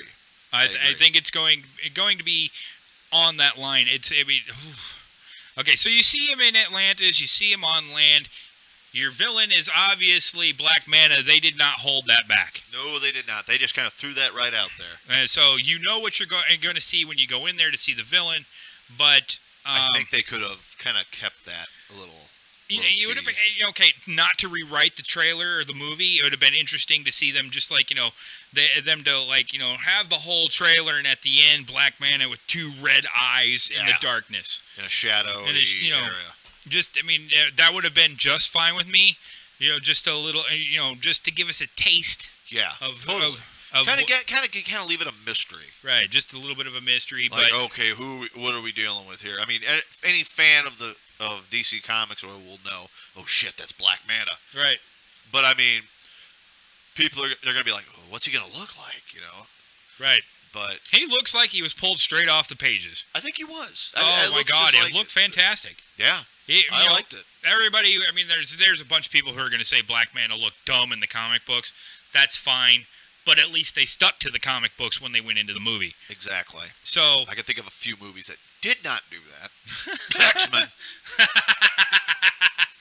What did you expect? Yellow spandex? But anyway, yeah, we're not going to get into that. Oh yeah. But I will say now. Sorry. Got to give him a minute here. Dude, these chairs are terribly uncomfortable. And now, the movie you and I were wanting to talk about. Yeah. Got a Hail to the King. Hail to the King. Godzilla 2. King of the Monsters. Godzilla 2. Oh, man. Oh, my God. I watched that trailer, and I was just like, yes! For people who really know me, I am a huge Godzilla fan. Me too. I love the Godzilla movies. My favorite one, of course, being Destroy All Monsters. Right. I do love the King Kong vs. Godzilla movie, the original one. Seen both endings. I'll shit if he's in this movie. They're talking about leading it up to. Right. I'll shit. I will stand up and duke my pants. A big old Cleveland steamer right there on the floor. I'll be like, holy shit. Because King that Kong. will be the one monster that they did not put in this trailer. And when I say put in this trailer, some of them did not. I mean, really, honestly, you didn't see them, but you did. Well, you did. Okay. You saw Spoilers. them, Spoilers. Mothra is in this movie. Yes. And Mothra is in her full glory in the trailer. Yes. I think as watching the trailer, I think Mothra is going to have a very important part in this movie. Well, she normally does in a lot of the movies. Right. She's an avid ally to Godzilla. Even though they don't always get along. We're talking about them like they're people. We're anthropomorphizing these monsters. But well, the thing is, like in the older movies, Mothra and Godzilla always butted heads. Right. Rodan is another staunch ally of Godzilla. Right. And Rodan is in this movie. Yes. Though you only really see a shadow or a silhouette of Rodan. But or no, I take that back. I saw Rodan in the trailer. Spoilers. Climbing out of a volcano. Yes. So wow. And the big bad for the movie. King Ghidorah. King Ghidorah in full glory. Well, you see the silhouette of King Ghidorah. But that silhouette is just so big and so ominous. And it's like intimidating. It's menacing. Straight on. You got the heads of the dragon just pointing kind of semi down like this, and then the wings just whoop. And you're like, the one fuck! head just kind of like there's 3 heads. The 2 off to the side, they're kind of. Mm-hmm. And then of course the king himself. The king himself, and I loved how one of the actors just kind of went, "All hail the king." Yeah. Or hail to the king, or whatever. Yeah, hail to the king. Hail to the king. So yeah, oh my God! If you haven't watched these trailers, go watch them now. Please watch it. I don't care if you turn this off and then come back. Go watch those trailers. Worth it. We sat here and watched them. I don't know how many times. I watched them twice. You watched them twice? I've watched them like 3 or 4 times. Okay. The Godzilla trailer especially. Goosebumps every time. I'm not Every kidding you. time. It blew me away. I thought, this is the movie I have to see in theaters. And, early And looks... it's coming out this year. I thought it was 2019. Oh, no, you're right. 2019. I'm sorry. Next 2019. year. Next Scratch that. Yeah. I can't edit, so you're screwed. Anyway. Did you see that for the Deadpool 2 Blu-ray DVD release? No, they're I going to didn't. actually have a deleted scene where they showed mutants that they were supposed to be in the movie. Right. Omega Red was one of them. Thank God, finally. That's the one freaking X-Men villain that I've been waiting for in a movie. But More than his scene anything got else. cut from the theatrical. Well, I mean... It just shows him and Deadpool playing chess. They don't really show him doing anything. I know. That's disappointing. They dropped the ball. Well, I mean, it didn't really drop the ball. He might end up being in the next movie. Maybe he'll get pissed off because he lost to Deadpool at chess. Well, I'm thinking now that that those movies are finally crossing over to Disney, they'll actually do something with them. Yes! Another thing to talk about! Yay! I brought that up on purpose. Way to transition, my friend. I did. So, Comcast has dropped out of the acquisition of Fox Studios, leaving only one, and that would be Marvel and Disney with all the monies. Which All means the now monies. we might see the Fantastic Four. We might see the X-Men in Well, some capacity. The new Avengers. The new Avengers. Oh my God, the cast of characters in the Rogues Gallery that we've been waiting for this whole time. Yes. Well, we'll get to see the Eternals. We'll get to see.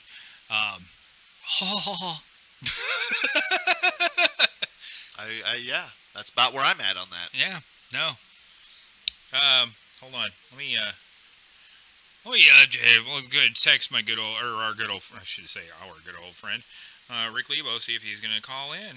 Call in, mofo. Yeah. Anyway, a reason why I want him to call in is because, more because I'd like to hear his take on this. But oh my God! So we stand to see a future where we will see Wolverine as an Avenger, and Spider-Man's already there. Yeah. So Reed Richards as a member of the Avengers. The Thing. We could also see a battle between the Thing and the Hulk. Oh man. we might even see a battle between the Hulk and the Juggernaut. Right? So there it is. Yeah. Everything you've been waiting for more. Now I kept saying, this was a prediction I was making. This next Infinity Wars type movie, I just have a feeling, this was my theory, that Thanos or whoever, because of all this, using the Infinity Stones, rips a hole in the time frame continuum or whatever. Mm-hmm. And all of a sudden, these new characters just show up. Like, in an alternate universe, the X-Men are what the Avengers would have been. Right. In that universe. And in another dimension, being the Fantastic Four. Just all these different possibilities. Right. Now, we might get those possibilities. We might. Might is the key word here. Don't quote me. Right. Might. And I'm Nothing's hoping, set in stone. Nothing's set in stone, true. But, if it actually does happen, right. This would be like Marvel will make all the monies. They will, and I could. And Marvel will buy Disney. I would be able to go back to my teenage self and say, "You're going to see this movie. Right. This is going to be a movie. They're all in it. You're going to see it. Just be prepared. Be prepared. Just going to let you know right now." But like I said, it could happen. It might not happen. It's just, I always like to look at the positive aspect of it because that'd be the movie I'd wanted to see when I was a kid. I'd like to see the Fantastic Four not get fucked up. You know what I mean? I would love. Fox dropped the ball twice. I would love to see Kevin Feige do something with them. Yeah, the Fantastic Four brought in with, we've already seen the Silver Surfer. Kevin Feige's already said at one point he would love to work on the X-Men. Right. He would do that. I think he would do great with the Fantastic Four. There's so many possibilities. And now we're gonna have What's X his name? Force. The guy who did Thor Ragnarok. Okay, yeah, I know I'd what you're like talking about. I can't remember his name. I can't pronounce his name. Takei or something like that. Right. I'd like to have him do the Fantastic Four and keep Kevin Feige have fun with the X-Men. Work on that. Yeah. But as it stands, about it. right? Yeah, as it stands, I think it would really kind of bring everything together. I Just think for the love of God, do not bring in Squirrel Girl. They already it's are. too late. It's already late. They're too late. It's already I know. happening. Damn it. But that it's going to get over. It's going to be overtaken by all the I think other, nobody's going to other give a shit. possibilities. I mean, Squirrel Girl will be a good TV series that Marvel can throw on ABC or whatever the hell. Make it like a comedy series. Yeah, make it a comedy on ABC with to rival Agents of S.H.I.E.L.D., which sucks balls, and yeah, it sucks balls. I don't care. Okay. Okay, so I'm still holding out for a Lobo movie. Yeah, and you're gonna get it. Don't tell me. Who was going to be playing Lobo? I forgot. You're gonna get it. That's all I can tell you. They're already Not The Rock. No, he's Black Adam. Yeah, when it he's comes Black to Adam. DC Comics, they give I would you like to one see role Danny and that's it. Trejo. Danny Trejo. Danny Trejo. That'd be would interesting. great Lobo. That'd be interesting, but I can't remember who they were talking about playing Lobo. I don't know. I can't remember. Now here's another. I think it might have been Jason Momoa. No, that can't be. No, it wasn't Jason He's Momoa. Aquaman. He's Aquaman, yeah. So he would have... who the hell was going to be playing Lobo? It was some other buff dude with fucking long hair. Another idea. There's a very obscure comic from back in the 80s. The DC comic. Takes place in the Quad Cities. Oh, yeah. Wild Dog. Wild Dog, yeah. We saw But yeah, Wild of Dog course, in they're on the he's Arrowverse. with Arrow, and they completely scrapped his backstory, and it pisses me off to no end. Yeah, well, I mean, sometimes that's just how that works. They have him from Davenport, Iowa. Well, I mean, now think about it though. They could still do a Wild Dog in a movie because of the fact that they've already fucked it up with the Flash. Yeah. The Grant Gustafson is like probably the best Flash, and then they put Ezra Miller in the fucking movie. And sorry, I'm gonna drop F-bombs because this pissed me off. Yeah. No, we're on a roll. Tune in, kids. Don't stop now. Of all the things that they could have done, they should not. I mean, one very important thing they should have done was taken the Arrowverse, and I'm going to call it the Arrowverse because that's all of that intertwined into the whole thing, and brought it into the Justice League movie. Bring Grant Gustafson into the movie as the Flash. Yeah. That or they can kill off Ezra Miller and bring in him and say it was the Flashpoint thing that screwed everything up. Oh, the Flashpoint paradox. Right. So they could do anything, but they need to do it right, and they need to bring it all in. Go ahead and bring what's his name in as the Green Arrow. Make him part of the Justice League. Stephen Amell. Thank you. But bring him in to the Justice League. I don't care if you have a cast of characters that looks like a Marvel entire cast poster standing there. I don't give a shit.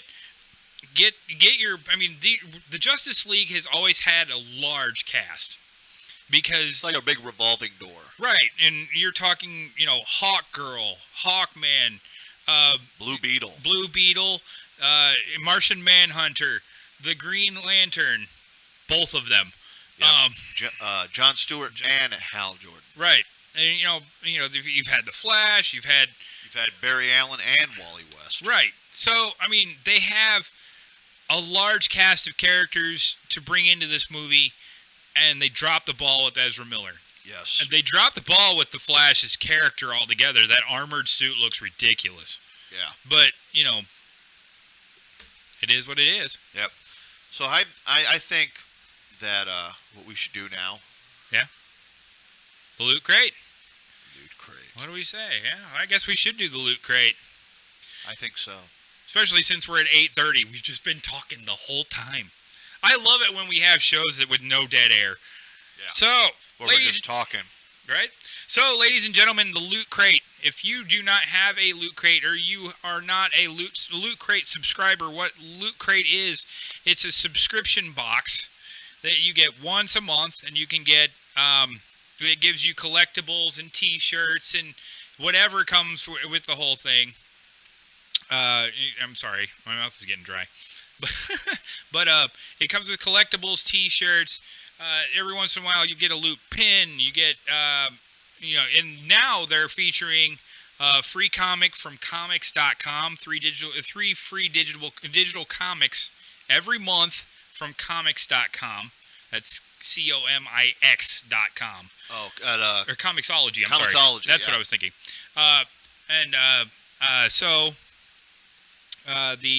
The starting crate is $19.99. It ends up being like $21 after tax. But you get all this great stuff that I'm about to show you. Seal is still sealed. So, Josh has got the knife. All right. So it is still sealed, and here we are cutting the box. Now, for those of you who chimed into the last podcast, this is that Loot Crate that I was supposed to get, not the box with the T-shirt. He was so devastated. That was the most disappointing Loot Crate I ever got, even though it was just a mistake on my part more than anything else, because I didn't know how this whole thing worked. But that was my being a year member commemorative T-shirt, or Looter T-shirt. But anyway, it's another T-shirt. Yeah, I'm gonna get another T-shirt. Anyway, cracking open the box. Oh wow! All right, so what do we got in this one? Oh no, frickin' A stuffed Godzilla. Oh, that is awesome. Ah, sweet. A Yes. stuffed Godzilla. Yes, just yes. Yes, in every way. All right, so the T-shirt for this month, Jurassic Park. It's really cartoony. Looks like a kid's T-shirt. And it's got Jeff Goldblum. It's Jurassic that Park. makes the shirt right there. And it's not just Jeff Goldblum. It's the sexified Jeff Goldblum. It's got the T-Rex and the Ford Explorer that I wanted so bad. That'd be like something my youngest would have. Okay, so and then we get a drawstring bag. That is, it's a Ghostbusters backpack. Nice. Ghostbusters backpack. Hey, dude, I'm gonna steal that damn Godzilla from you. Ah, you're funny. Anyway, holographic picture with Bruce Banner turning into the Hulk. That's pretty badass. You cannot get more badass. That is pretty badass. You can see that hologram right there. At least you can see the Hulk. Bruce Banner's got his hands on his head. Will you stop it? So, moving right along. Oh my God, this is fantastic. Right. So the loot pin for this month is the Dilophosaurus from the Jurassic Park movie. He's actually kind of cute because he's got the smile on his face and his eyes are all closed like he's smiling. Oh, okay. Aww. He's not gonna spit at you. He's not gonna spit at you. Not right now, anyway. Let's just ask Dennis Nedry. So the loot crate for this month is Colossal. That's the theme. So, the exclusive Jurassic Park T-shirt, Loot Crate Edition Godzilla plush. Leave your hands off of it. God damn it. Ghostbusters drawstring backpack, Loot Crate Edition Hulk lenicular. Why do they call it lenicular? Whatever. It's a hologram print shirt, or not shirt, but picture. And then the Dilophosaurus pin. So, you get all of this great stuff every time. Oh, and on the back, I'm sorry, Comixology, Mega Crate, whatever. Your password for your, or not your password, your, it is a, this month, three lucky looters will win the following Mega Crate valued at $500+. You can enter contests to win bigger crates, which is fantastic. Anyway, you get all this great stuff and more. I think next month, I thought it was supposed to be team up. I was supposed to get some stuff from Ant-Man and the Wasp, but this will work for me. I'd rather have the Godzilla plush. Don't worry, he's going to be part of the Fireway Podcast countertop up here. So, yeah. So get yourself a Loot Crate if you got family members who like this stuff. There you go. There you go. There it is. So that's the Loot Crate I should have got instead of the Loot Crate T-shirt. There's Jeff Goldblum again. Sexified. These look like the pop figure ones. Yeah.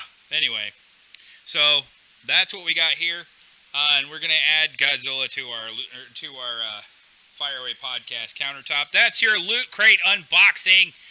I guess we can call it powered by Loot Crate. At some point, they have one. It's called the Loot Fright. Loot Fright. Yeah. And I will be eventually getting into that and unboxing that here on the show as well. Sweet. So it'll be stuff that, will be a part of our whole motif back here. Yeah. Let's go ahead and take little Godzilla right out of his bag here. Isn't he cute? Shut up. Put him right back here on the shelf. Next to Leatherface. Shut up. Well, go get yours.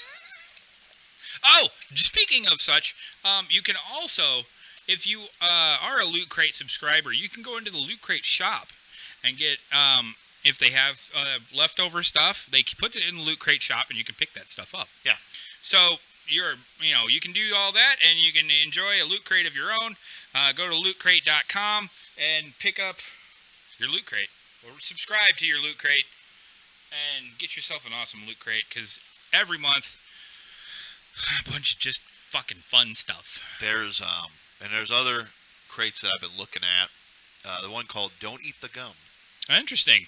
And they have a $100 one where you get like a big crate of all this random stuff, and you can actually set, which is very rare with some of these, you can actually send a list of your favorite horror movie. Oh, sweet. So like you can say I want Texas Chainsaw Massacre, Friday the 13th, Nightmare on Elm Street, Halloween. Name off your favorite horror movies. You'll get stuff pertaining to that. Comics, figures, collectibles of all kinds. I've been looking into that. Can't afford it right now, but it's coming. Right. So I've got a few ideas I got tossing around right now. Like I said, you can, and I assume the same thing goes for Loot Fright. If you want to get yourself a subscription to that, it is the same price. They also have the DX edition, which is a little bit more, and you get more stuff. But wow, that was worth it. The last time shut up. He's right there. He's part of the Fireaway family now, especially with the trailer dropping today. Us getting a Godzilla plushie back there is just irony. I think I might have to go get a lottery ticket. Yeah, right. But anyway, been that kind of a day for me. Oh yeah, I hear you. I mean, it's just a good day. Wow. Yeah. So we got 20 more minutes. What do we have left to say? Oh, we do have one more thing. Oh, we do. Ladies and gentlemen, earlier this week, a good friend of the podcast, very good friend of the podcast, chimed in on a comment we made, or not a comment, a post we made, about the upcoming remake, or I guess we should say retelling, or I don't know what you want to call it, but a new version, that's what we'll go with, of The Twilight Zone is being made by Jordan Peele. Is that right? Oh. Anyway, it's being produced by him. He's not directing or writing. But anyway, a good friend of mine chimed in, and he's a huge fan of The Twilight Zone, as we are. We are. And he said, man, I would really love to come on your show and talk all about this. And I said, definitely, let's book it. Funny you should ask. Funny you should ask. Ask and you shall receive. Ladies and gentlemen, I shouldn't say next week. The week after next. August 4th. August 4th. Corey Ruby will make his triumphant return to the Fireaway Podcast so he can fill us in on his opinion. And what he's been up to. What he's been up to. And speaking of which, me and my good buddy Josh, we now have a copy of The Rake. Corey Ruby did the makeup on. Yes, he did. And we will be watching this movie. Yes, we will. We have to watch this movie. Have to. And I think it's the producer. Uh-huh. I have him as a friend on Facebook. Okay. And I'm actually trying to think of a good time where we can get him. Oh. Because he's from Illinois. Oh, wow. And I would love to be able to get him on the show, possibly. If we can't get him on the show, if we could get him on the phone, that would be even on the phone, just that'd be fine. Great. Because then he can give us, his take, what he was thinking when he made this movie, things like that. I told him I would get in contact with him as soon as we see the movie and I'm actually going to do a review on this movie. All right. I will review that movie. So you're gonna, we'll just do this right. We'll right tag team it. Right on face value. I'll let you do the review. But we'll do it right on face value. Corey will be sitting in that chair, and we're gonna grill him all about this movie. Yes. And if anybody wants to chime in, ask him any questions. Make sure you're here. You've got to be. I mean, here. he'll be here for the entire podcast. Even on the Facebook, even the hangout. But the most important thing is, if you're watching the podcast, this is the information section. The next section is the hangout. Yep. On Facebook at 9:30 Central Time. We're not closing out the show yet. No, not yet. We still got about 18 minutes. Yeah. I'm sorry, 16 minutes. Yeah. But anyway, we're going to watch this movie, and Corey's going to be here on August 4th, which will be the next podcast, 2 weeks from today, to fill us in on this and fill us in on the just put that right up front. Yeah, you got to put that up front. Let them see it. And to fill us in on his opinion of the upcoming Twilight Zone. Actually, I have a Twilight Zone thing on the wall over here. And a Godzilla right over there. But yeah. It's Godzilla! Godzilla. Okay. No, we're not doing that. No. But yeah. So Corey's going to be here in 2 weeks. Yes. We're looking forward to it. We always enjoy having Corey here. I mean, even though he's only been here once so far. It was still great to have him. Oh, we had a great time. It was a great time. Plenty of laughter. You can go back and watch that podcast right here on YouTube. Man. I laughed. I exhaled and inhaled at the same time. I mean, he hasn't been here since we upgraded the set.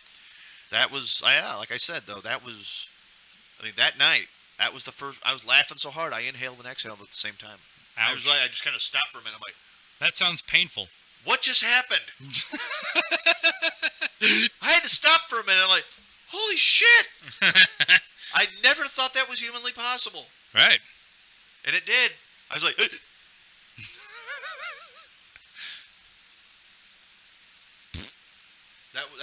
that's all I could do was just like look around and go, did I just do that? At least you didn't breathe in through your ass and out through your mouth. That would have been weird. Or in my mouth and out my ass. Right. Like, that one time. Oh! I want to make this perfectly clear. Anybody who has... Ew, there's a spider right there. Anyway. You focus. Yeah. Anybody who hasn't seen it yet, speaking of breathing in through your ass, believe me, the transition works. If you have not seen the movie Blockers, it's a comedy with John Cena in it.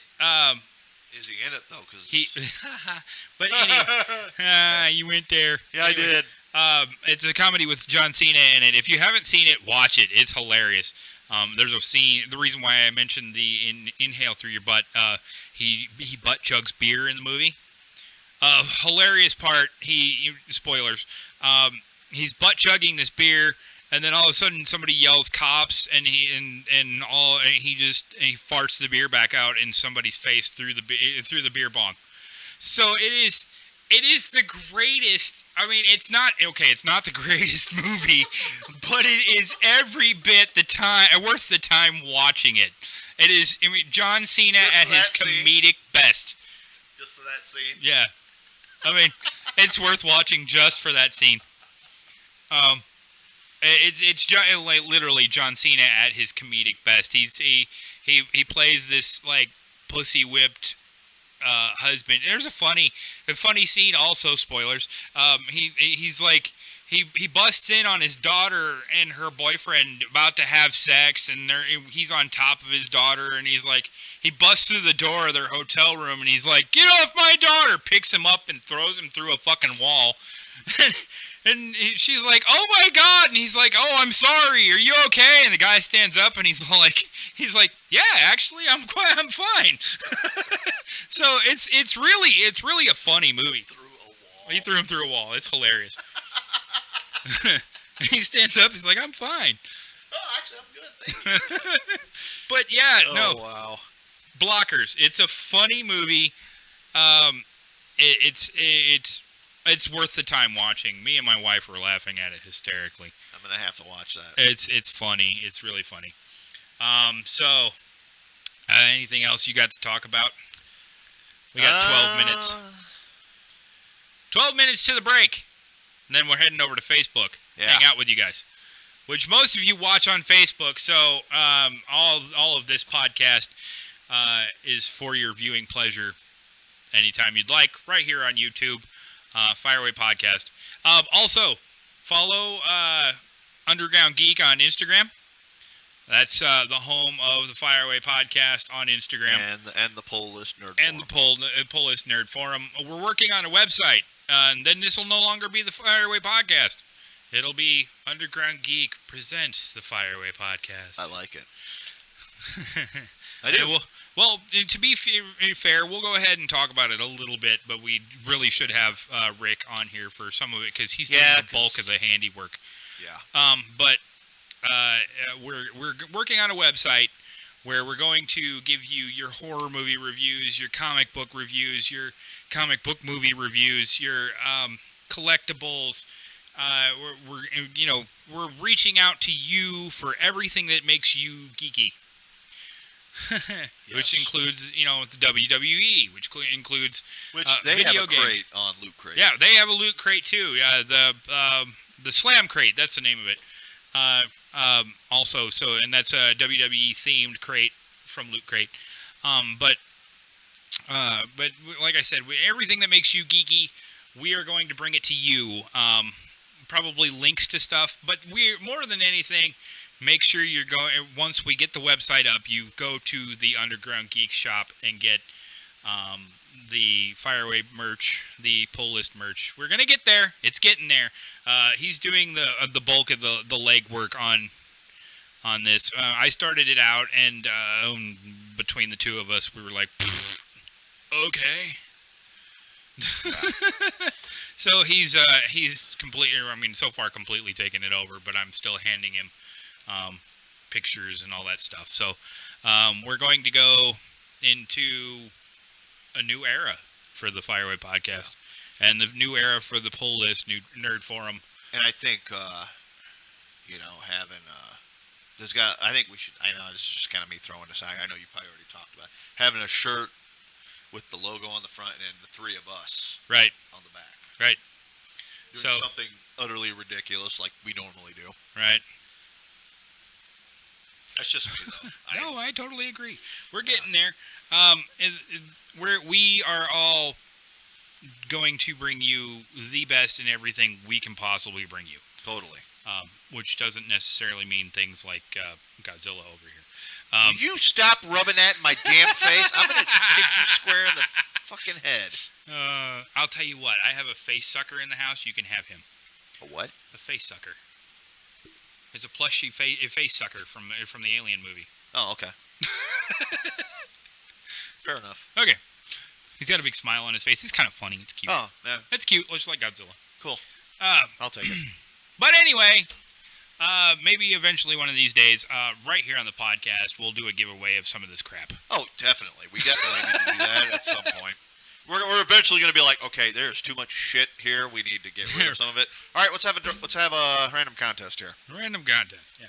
And I'll have to go do this little number so you guys can see us. And you're like, hey! But anyway, you know, we might have to throw some trivia questions in there eventually, too. Right. Yeah, we can do that. We definitely could. We've reached a full year of this version of the Fireway podcast. Yes. Coming up in October. I think so. So we're coming up on this version of the podcast. But this is we can't thank you guys enough. Yep. You guys make this possible. Yeah. I mean, even if this isn't reaching as many people as we'd like it to, this is still our home, and we are welcoming you into it with open arms. The doors are open. Open door policy. We are we're well, I wouldn't say that, but not that y'all can't just come over to my house and walk in and drink my beer. No, but no. You're more than welcome to send us a message, shoot us a message, tell us how inspirational we are to you, or even if we're just a couple dumb fuckers on your screen every Saturday. I saw that. Anyway, I know. I can see it right here and over there. So, congratulations, you saw it. Anyway, some great stuff coming for the Fireway podcast. I know I say that every day that we're on the air, but it's never been more important.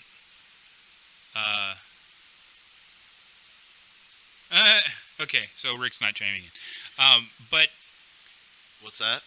Rick's probably not going to chime in. Oh, but that's all right.